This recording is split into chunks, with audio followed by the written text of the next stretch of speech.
Hello and welcome to Echoes of Color with Jefferey Morrison. Today, I'm going to do a whip and chat here. And we're working on Diamond Art Clubs on Golden Shores by Chuck Pinson, still. Oh yeah, here's the picture. I don't know, it taking me a bit of time, but you know, I'm on a different section now, so square 29.1 inches by 21.6 inches, 74 centimeters by 55 centimeters, 48 colors, and 3 ABs, 129, 141, and 136 down here. Any number under 150 is considered an AB, so it's just a really fancy, sparklier coating than that of a regular square or round drill. So, yeah. And it's Aurora Borealis is the fancy name for the AB gems. Or drills, sorry, gems. Hopefully everybody's doing good. Have a cup of coffee with me the first of the day, so doing this in the morning, and it's my weekend off, so.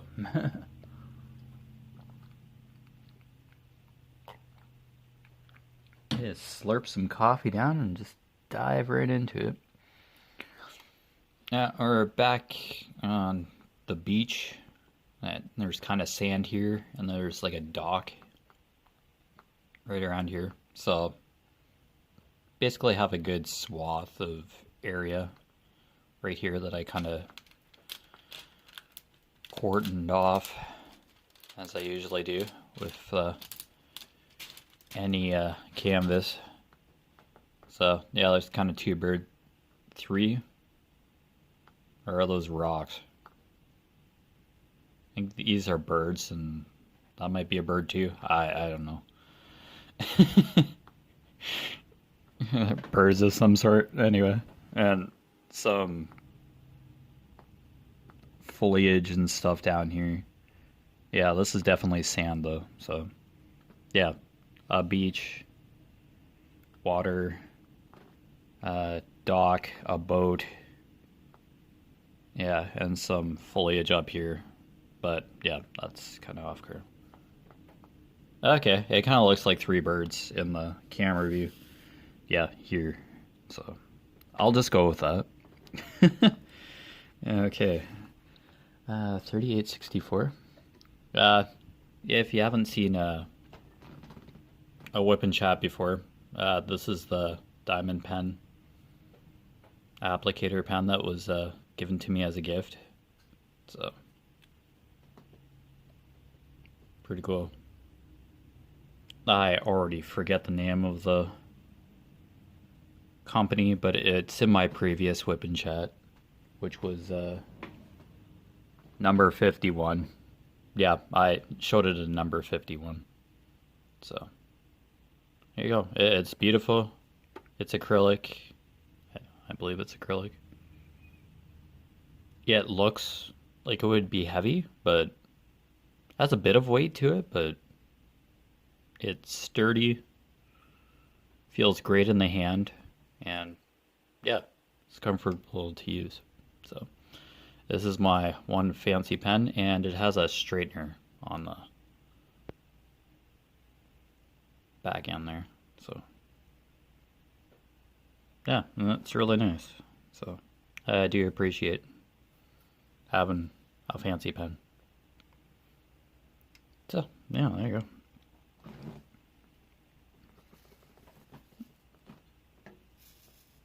Yeah, I would have wanted to have a business card to like blatantly advertise the diamond painting company, but I did mention it to a certain extent when I received the pen. So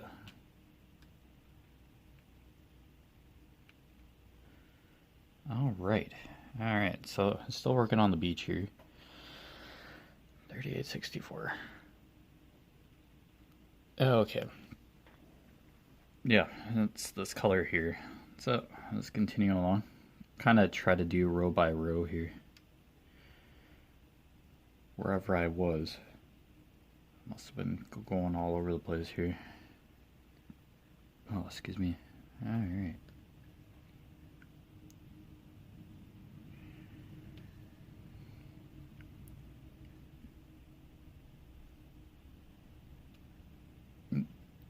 Yeah.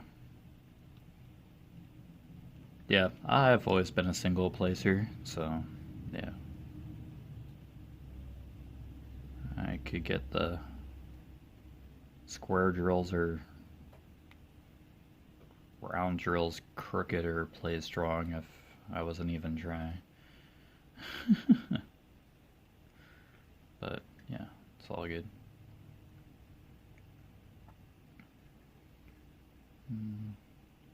Does anyone who owns a cat have the same scenario where you just feed the cat and they make a hole in their food dish? Like they eat a segment and then leave a big blank space and look at you as if their dish is empty. Does everybody else's cat do that? My cat Axel does that. And I literally I don't fill the scoop of food completely. Like I just feed him a bit. And every time I see like a white spot and I know there's tons of food in the dish, I shake the dish. And then he turns around, licks his chops, and makes another hole. Does anybody else's cat do that? Is that the same thing for dogs? I don't know if dogs would probably just eat their food and be content, but yeah, it seems my cat Axel, like, you literally just feed him. I try not to like feed him like all the time. Like he eats, like he's fine. Like we feed the cat, but it's just he just acts like the world is ending if every time he makes there's a white gap in his dish, like it's a white food dish. Just acts as if the world's ending if there's like a spot in his dish. Like, holy cow. Then he's like meowing and carrying on, scratching his claws into the dining room wall, groundhogging, like standing on his hind legs, and just when you're going to bring the food to him. And then sometimes like 2 seconds later he just walks away, just knowing that there's food in his dish, that it's not empty. It's just holy cow. I don't know about that cat sometimes. It's just a little weird.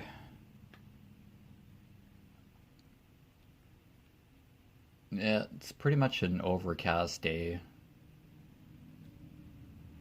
out here. Yeah, just a nice little cover of gray clouds, and I did hear the Canada geese, so yep, there's at least a pair outside. It's usually 2 pairs, but yeah, as I might have mentioned before, pair that had been nesting, I think they lost the eggs. But they still kick around the pond here, so yeah.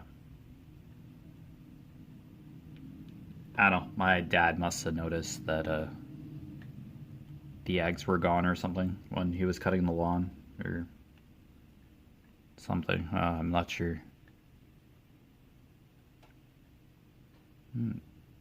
Canned geese really aren't too stressed out about it that I can see. That kind of sucks though. I don't know. We always usually get a pair of Canada geese. I don't know if it's the same pair every year that nest by the pond or somewhere close. Probably we have like a highway property and some just a place where long grass is and all that. So I think they kind of like nesting somewhere where the eggs are somewhat hidden. They're always near a source of water or something usually, I guess. No.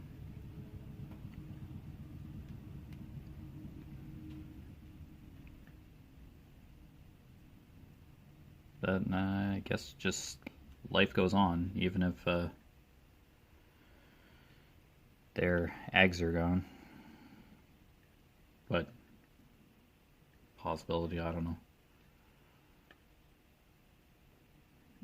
Used to seeing like a miniature Canada geese, baby Canada geese, goslings maybe. Not sure what they're called.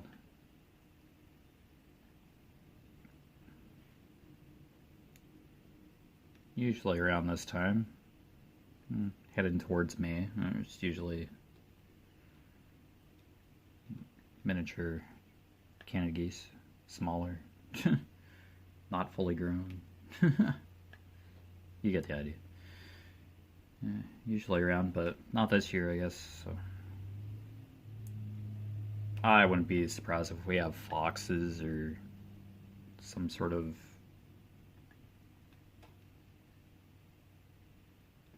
ferrets or something around here that like to munch on eggs.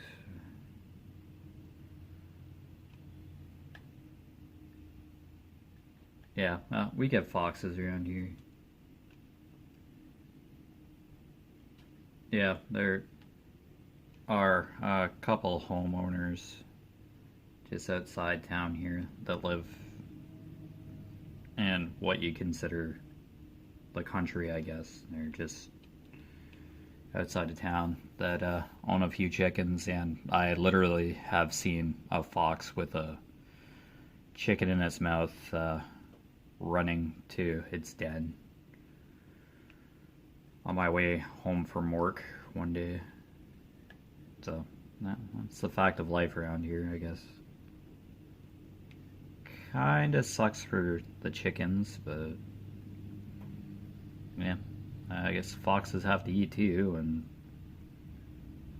when you just have wire fencing, and the way foxes probably are, if they see food, they'll just somehow go and get it. Oh, sun's trying to peek out. It's a cloud break.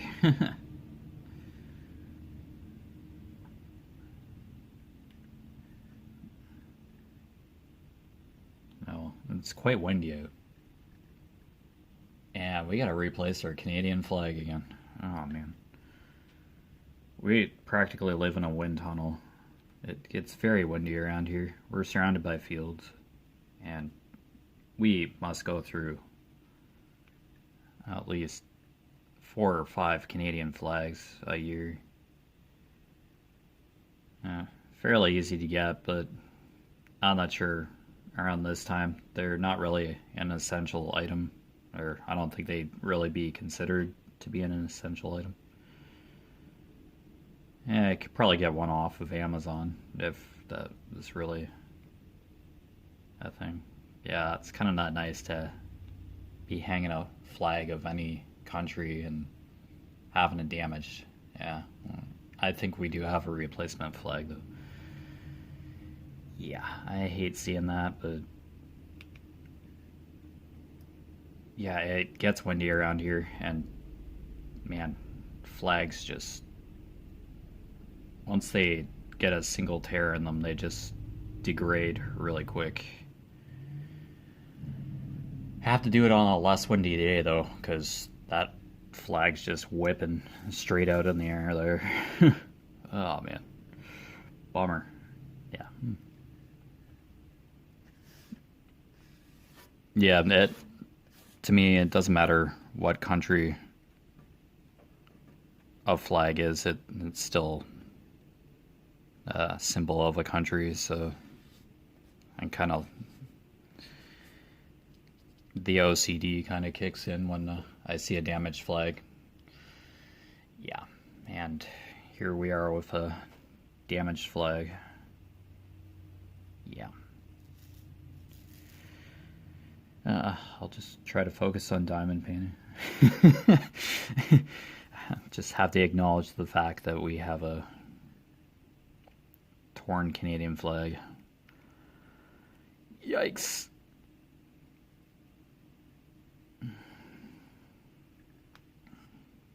Yeah, it's visible. Like, it's on our property, but it's not like on like a metal flagpole, like blatantly by the road or anything. It's just elevated above a shed that we have on a pole. So, yeah.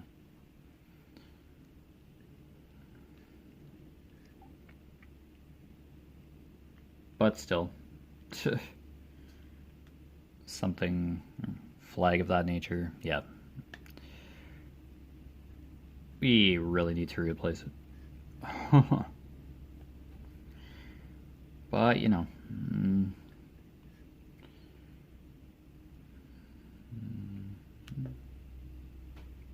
see if the wind calms down any.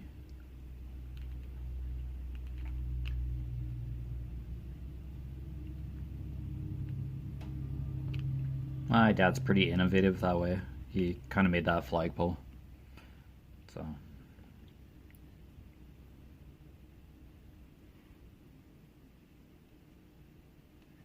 And I'm sure every flag has some sort of holes, like reinforced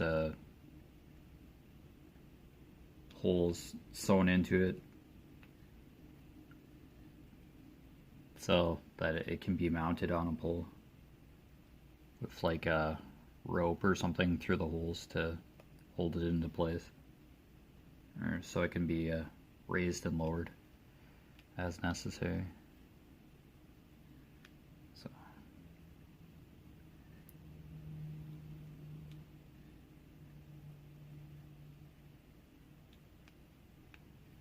I don't know if there's like such a thing as like reinforced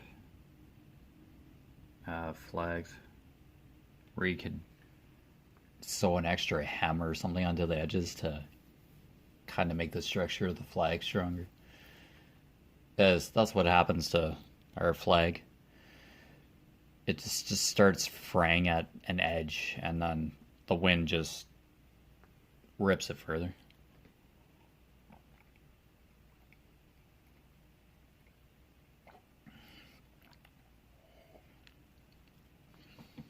I never end up sipping any coffee that I have. If it cools down too much, then it just tastes weird.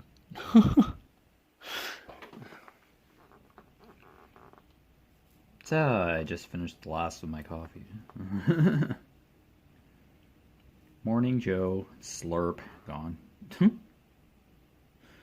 Oh.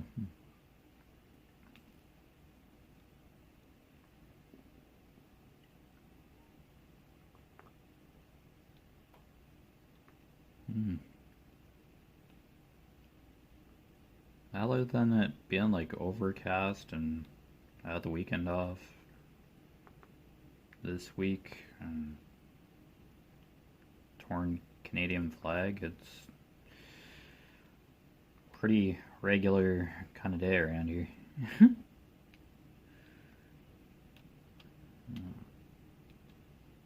Dad's at work, my mom's watching a weird 3-hour movie about some fashion designer. So, she recorded it.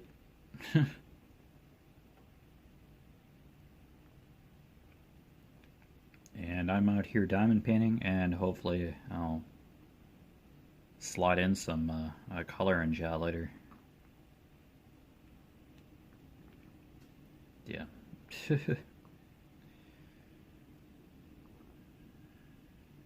Yeah, doing a sea turtle, so working on coloring a sea turtle, so there we go.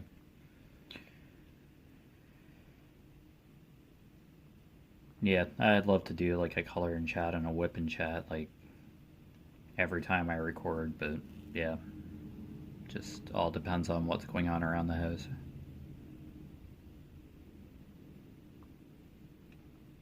I'm out in the studio now, my drafting table here, but I usually color down in my bedroom, record there, but I have brought my coloring book out here and colored at another table and recorded, so I don't know, I just do what I can. Oh, excuse me.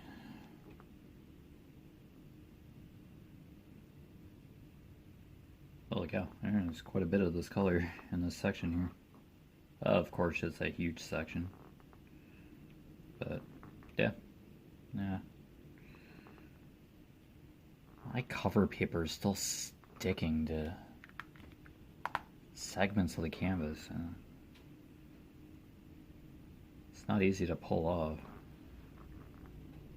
But the adhesive's like still good. I don't know what's with the cover paper all of a sudden. It's weird. Oh, I just gently tear it back. I haven't like torn any of the cover sheet. Oh. Just not sure. It's weird. The cover sheet must get slightly folded in. I put the cover back over it when I'm done. Or something. It's weird. I'd hate to have to get like another one of these canvases and start over because of a really bad adhesive spot. Oh man.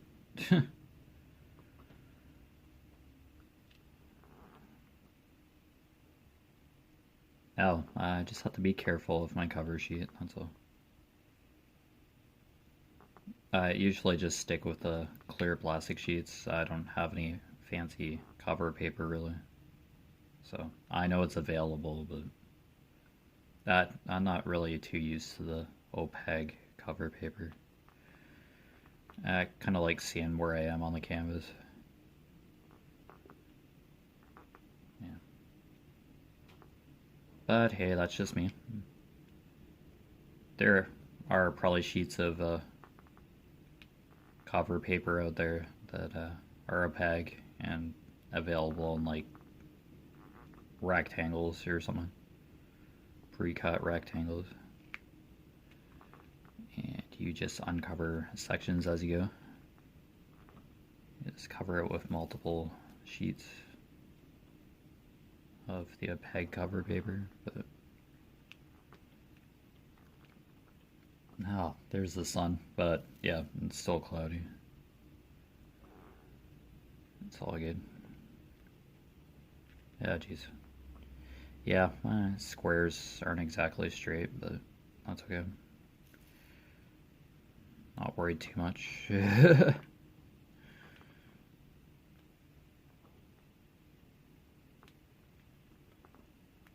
Yeah, don't get too worried if your drills aren't completely straight. Yeah, it's always good to have like a pair of tweezers handy with you to pull drills up and off your canvas if you need to. But yeah, sometimes the drills can be straightened out by placing a drill adjacent to the one that's slightly off kilter. But yeah, don't panic too much if you don't have like straight drills. You can always, yeah, either get a straightener or a pen that has a straight edge on it. But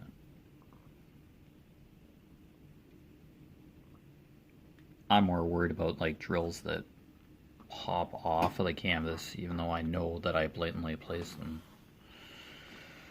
I have to get more drills. A lot more to go with this color.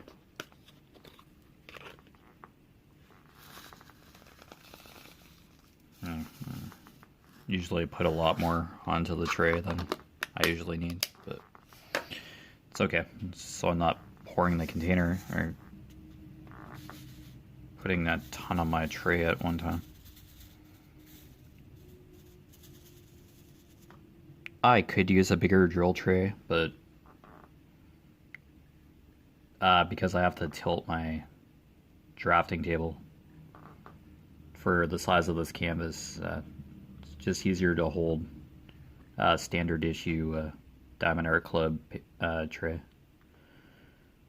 Yeah, this has a funnel kind of open edge that I just kind of put my finger over the hole so I don't lose drills by pouring them out accidentally when I tilt the tray to kind of level it to pick up the drills.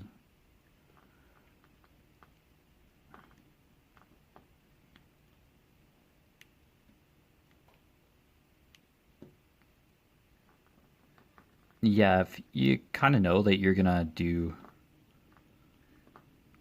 quite a few canvases, and it's if you have the space, it's good to have a tilted work surface. You don't necessarily have to go and get like a drafting table per se, but even just like some sort of easel or something would work too. To kind of tilt your work to make it less strenuous on your shoulders and arms. I've always sat at my drafting table here, and yeah, working on a space for reflection, my first chalk pins in canvas, yeah, I had a drafting table as well, and I just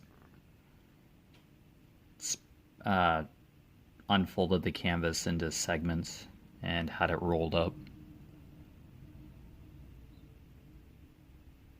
Probably when I finish like this column, I'll probably roll my canvas up and clip it so I can work on the far end of this canvas like I did before.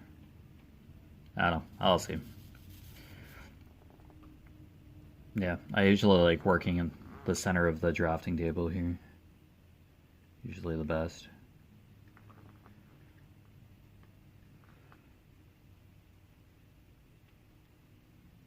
Yeah, because I did space for reflection before I started YouTube. So, filming for YouTube. So this is basically my second chalk pins and piece. So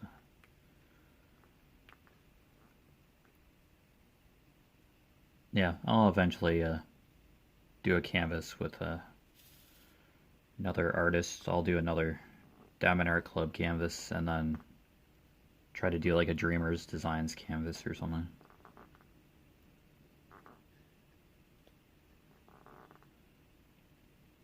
Yeah, but I'm definitely going to do I Am from Diamond Art Club, a dragon, a red dragon. After this, definitely, but that's basically as far as I've planned. I'll still be on this canvas for a bit, so I just do one canvas at a time.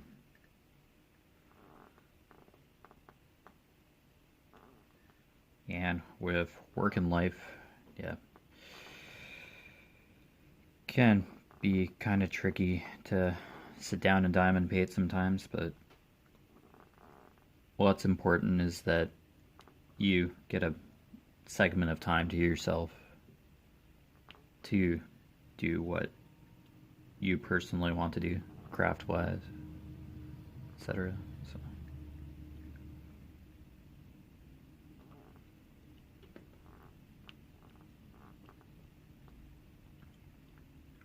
yeah, I do diamond paint off camera, but yeah. Yeah, I could sit here for hours on my days off. And diamond paint, of course. But some days I have to do other stuff, but Isn't that all of us? There's always something else to do sometimes, some days. No, just craft when you can. Like, don't feel that you have to craft every day or do something craft related every day. You can take a day off and like read or something. Another hobby, or if you garden.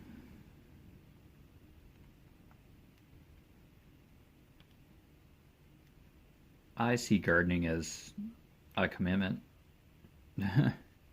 Well, so is like recording for YouTube. Just as it can be like a job, or yeah, can be your full-time job or a commitment to record as much as you can, as much as you need to. Sure, I create content, but at this point I'm not full-time on YouTube. But yeah, I just record as much as I can. I just do what I can. I'd love to go full-time on YouTube, but yeah.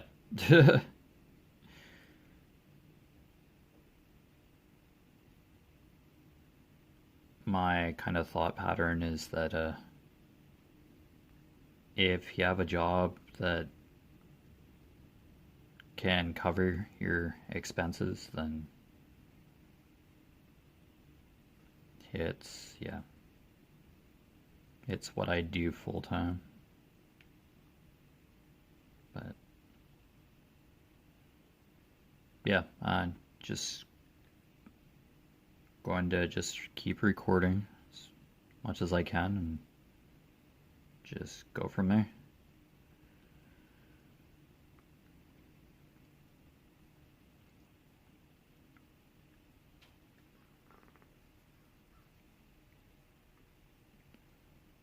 I'm not gonna push myself like hard to record like every day, but I just record as much as I can.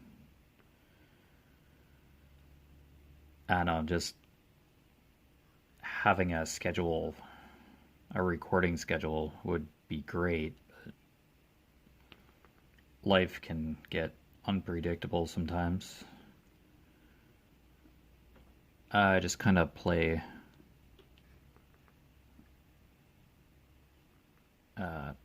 what I do by ear. Just kind of get an idea of what I can do in a day once I get up. If I have to work, I just go work. Like, my work schedule's figured out. I just have to show up and go to work for those days. But yeah, those are 12-hour days regardless. Those are 12-hour shifts. So I'm on days this month, so 7 a.m. to 7 p.m. And yeah, just basically get up, go to work, and then come home, eat supper, relax for a few hours, meditate, go to bed, get up, go to work again. It's just routine.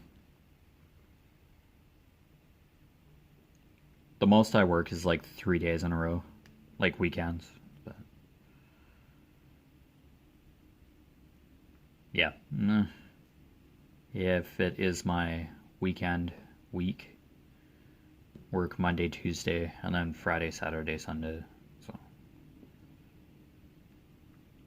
and then the week after, it's just Wednesday, Thursday, which I just worked this week. I just worked 2 12s. And then I'm back in Monday, Tuesday, and then Friday, Saturday, Sunday. So, yeah, that's basically my schedule.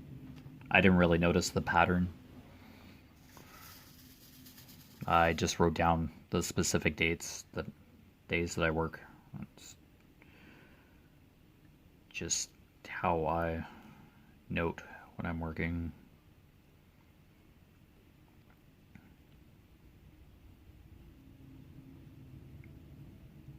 I think my department is the only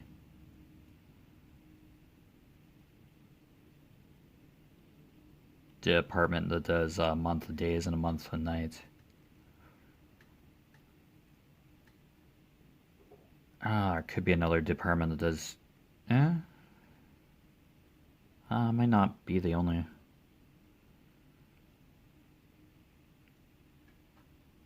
On the other side of the plant, I think they do 12-hour shifts too, and then a month of days, a month of nights.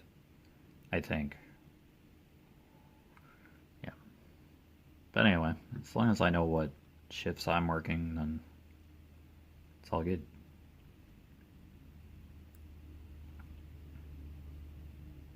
Oh, I just show up and then do what I can at work and then punch in, punch out, get a paycheck. Yeah, it fairly streamlined. Work independently, have a radio on me. If anything comes up. Talk to supervisors and other staff if I need to.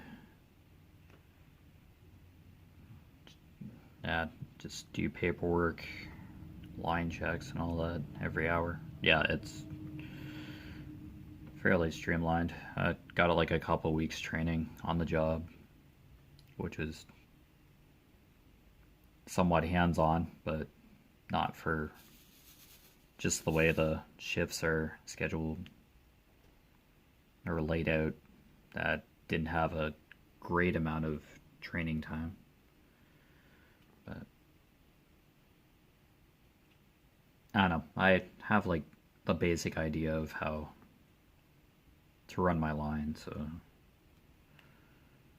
if I do run into any problems, I just ask. So yeah, they understand that. Yeah, you don't exactly get hands-on, constant, comprehensive couple months training. You just kind of figure some of the stuff out on the job, but you're just given the basic structure of a day, how certain products run. Yeah. But yeah, I always seem to end up talking about work. I don't know, like a day off from work just means I just do something at home. Even if it's like diamond painting here or running errands in town. Yeah, I always try to do something. Always trying to do something.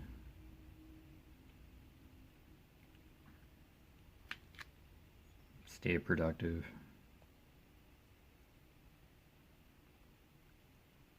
Even if it is just diamond painting or coloring, it's still doing stuff with my hands and kind of engaging my mind.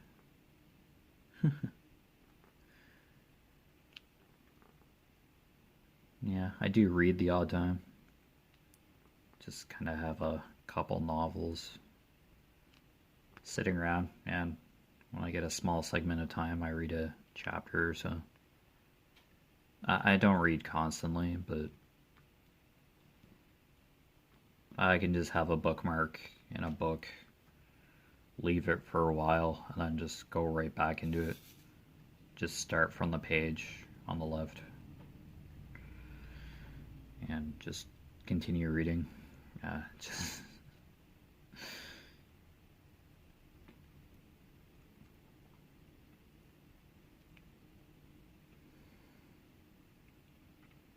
all depends on what book too. Like if it's like a murder mystery or something.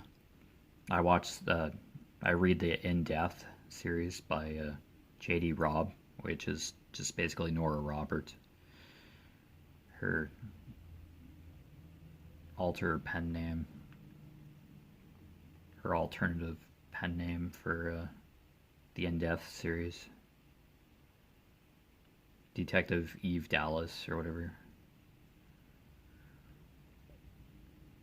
He was married to a multi-billionaire who owns various planets and has various investments. It's science fiction in space in the future. Kind of a futuristic New York City, I think. It's been a while since I read one of them. But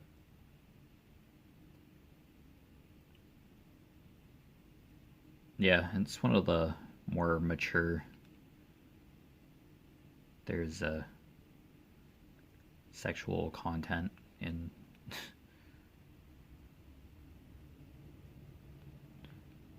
these books. It's not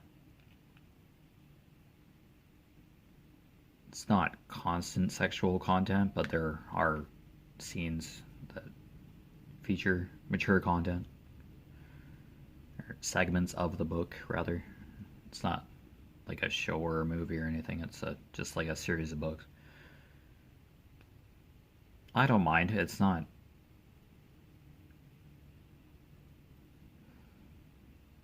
Yeah, it's not overwhelmingly like full of romantic stuff. She main character is usually solving a case. She's does forensic stuff and all that. She's trying to figure out who murdered whoever died in the book or got killed at the beginning of the book. Yeah, it's a mystery and mixed with romance, and it's based in the future. It's kind of science fiction-y, so kind of cool. I You probably won't catch me reading like a Harlequin romance. Not that that genre is terrible. I just generally don't touch that genre. But I don't mind a bit of mature content in the books that I read. Like, uh, I read Twilight and I went through Harry Potter, but who hasn't? Who hasn't read like a teen novel? I just don't read all the time. It's just every once in a while. Like, if it's a really good book, though, or a series, I generally try to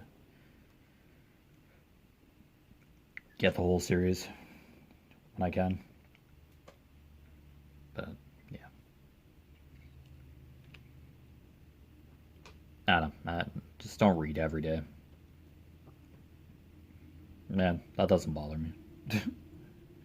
I'll be okay. Oh, excuse me.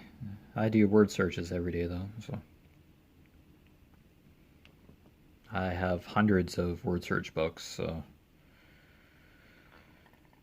once I finish a book, I generally start another one because I have hundreds of them.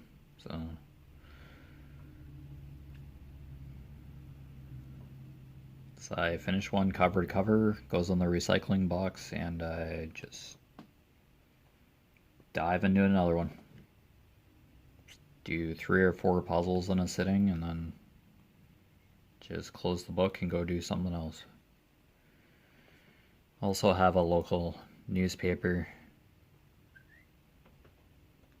in town here that we have a subscription for, and some weeks there's a word search puzzle in there. Not as copious of the puzzles aren't as good as in the paper than my word search subscription magazines, but I still do them in the paper. Just the local paper, not like a Toronto Star or whatever. I think Toronto Star would just basically have crosswords, and yeah, those are touch and go for me. I usually just do fill in puzzles as well. They're like crosswords but without the clues. Like all the words are just put in a certain order, numerical order, with the number of letters or whatever. And you just fill in the grid. that way. Like a crossword, but not a crossword. You're just filling in the grid with the words that they gave you. And you count the number of letters in each word and fit them where they need to go on the grid. Yeah. They usually start you off with a word in the grid, and then you just build off of that word and fill in the grid accordingly, because the words go in a certain spot for the whole puzzle to work. Because a certain letter in a certain spot on the grid corresponds to the word that works with that letter vertically or horizontally. And there are shaded out spaces on the grid where a word starts and begins. Yeah, it's a crossword basically, but it's designed like a crossword, but the solutions are already there. And you're just filling in the grid. So, yeah. That's the difference. It's a crossword, but with no clues, and they call them fill-ins. So, I'd sooner do those than crosswords, because, yeah.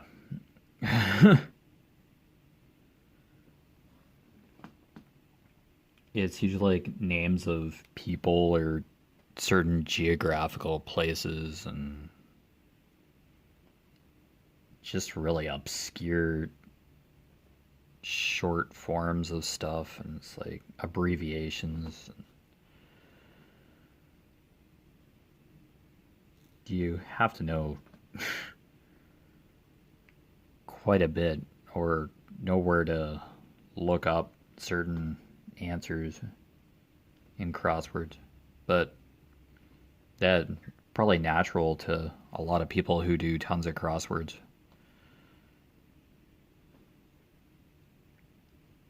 Probably a lot of terms or words are used very similar across puzzles, maybe. Like any crosswords. There are like easy crosswords and difficult crosswords, like different difficulty levels, but I don't know. You either know the clues or the proper word that fits in the grid or not. I just kind of do those kind of puzzles in pencil and have an eraser handy. I do dive into the odd Sudoku, but just like easy to medium. Like, I don't put multiple numbers into a square of a Sudoku puzzle. I just put the number that goes there. I do process of elimination by tracing my finger over the puzzle to verify where to put the number. And I just do the regular 3x3 square Sudokus. Numbers 1 to 9. Yeah. There are like millions of combinations of puzzles like that.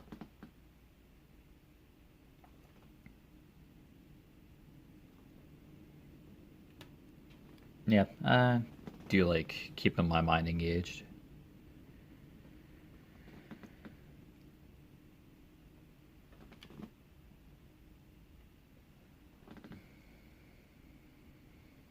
Just kind of feels like I'm like always doing something. Mind really doesn't take a break.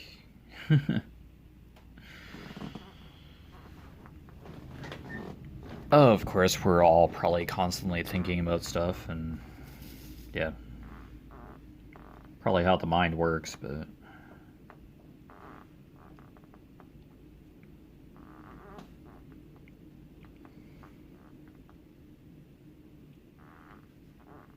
I'm just like constantly doing something. Well, Canada geese are having a time. I can't really see out my window. I kind of have to stand up to be able to see anything due to the tilt of my drafting table here. But yeah, it's a nice day to be inside. It's kind of blah outside. Yeah, 50. Yeah, these hours go pretty quick. Literally record for like an hour.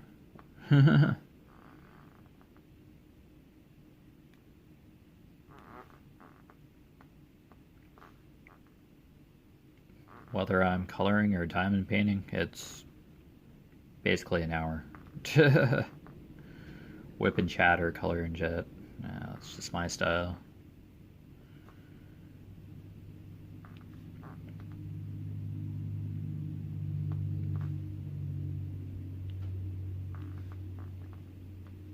Yeah, diamond painting's kind of a time commitment, or any craft really. Yeah, it just takes a bit of time to do a canvas. Quite a few hours. But yeah, you get an awesome result at the end, usually. Yeah, if your kid's half decent. Yeah, well, small kid can take a couple hours. I agree, but regardless of the size of the canvas, you are still diamond painting. So don't let that bother you at all. If you like doing small canvases, you do small canvases. I just do large canvases usually, because I like detail and color. But hey, some small canvases work too. It all depends on what's in the picture. As long as there's not multiple things going on in a small canvas, you'll have a great quality picture that doesn't look kind of pixelated when you're done. But everybody's different, and that's okay. Yeah, I just like doing landscapes and all that. Yeah, it all depends on the subject matter.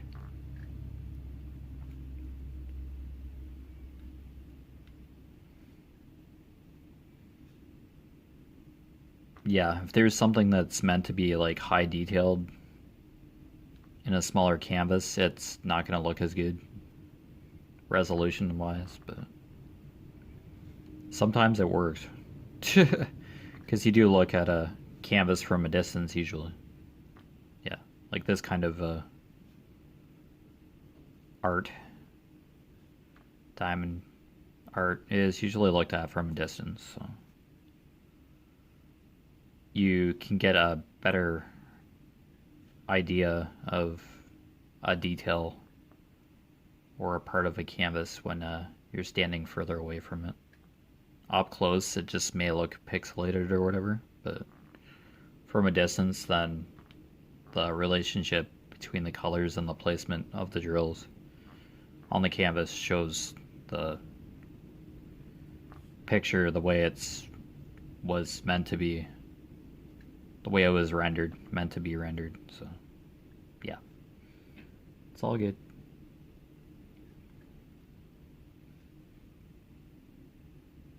Yeah, that's kind of like these Chuck Pinsons. A segment may look pixelated when you're working on it up close, and then you stand back from it, like when you're done diamond painting for the day, and you're looking at it from a distance, and it's like, oh, okay, it makes sense now. So that's normal. It's just the characteristic of diamond painting. The colors may not make sense that you're putting down on the canvas, like the way you're putting the drills down, and the color patterns may not make sense at the time, but Usually it's mapped out to near perfection of the original artwork that it's converted from. Yeah, there are really good renderings, and usually diamond painting companies have the original artwork. Yeah, a picture of the original artwork and then what the finished canvas looks like. And the renderings are usually pretty good or spot on. Give or take a slight tweak in the coloring due to the dye lots of the drill colors. But generally, the canvas pictures pretty spot on, if not very similar to the original artwork, which is great. Because to make these canvases, they're probably like the colors are probably hand mapped out. The designs or art is mapped out according to the colors that are available to said diamond painting company. And they just have to work with the dye lots that they get for their drills. So, might get a couple of colors that are lighter or darker than that of the original artwork, but yeah. Diamond paintings are usually converted from paintings. Yeah, there's probably digital artwork out there too, and that's a whole other color palette or art style, but irregardless.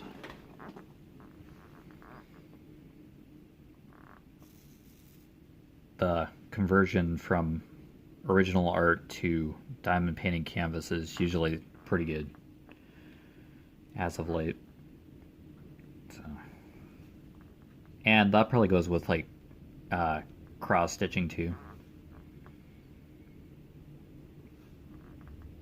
Original artwork and then converted to cross stitch, but I don't know as much as cross stitch, but I'm sure pattern templates are very similar to that of a canvas template design. So, but I don't know 100%.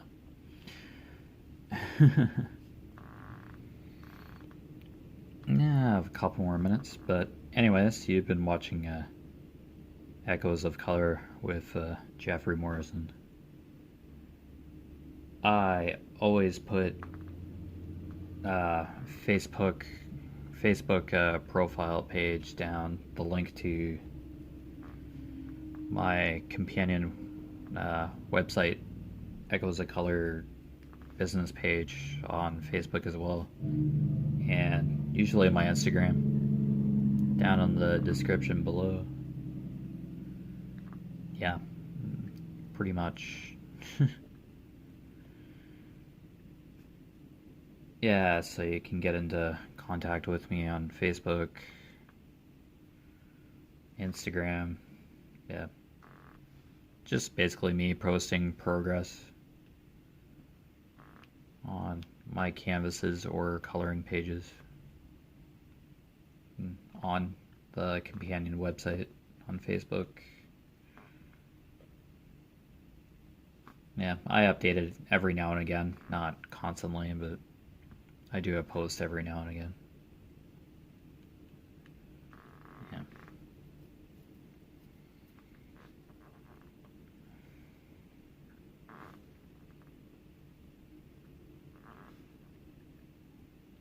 Yeah, it's usually just a picture of my progress. I try not to advertise the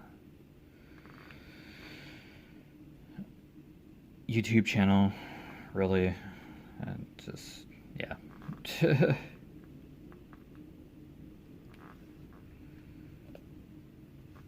I try not to aggressively advertise my channel. I just let people organically find my channel here on YouTube. Yeah, I do put my YouTube link in to a post every now and then, but it's just not constant.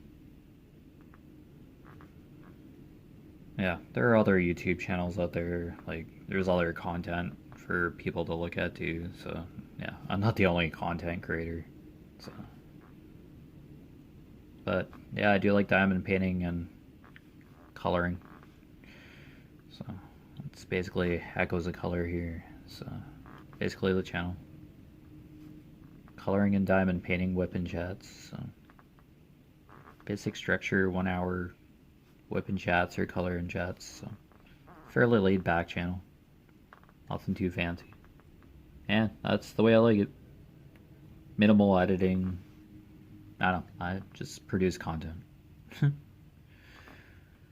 when I can. So it's basically my style. Laid back. And of course, I go on social media and admire other people's diamond paintings or crafting endeavors. And yeah, basically how it goes. So, until next time, take care. See you around, and all the best with your crafting endeavors. See you next time.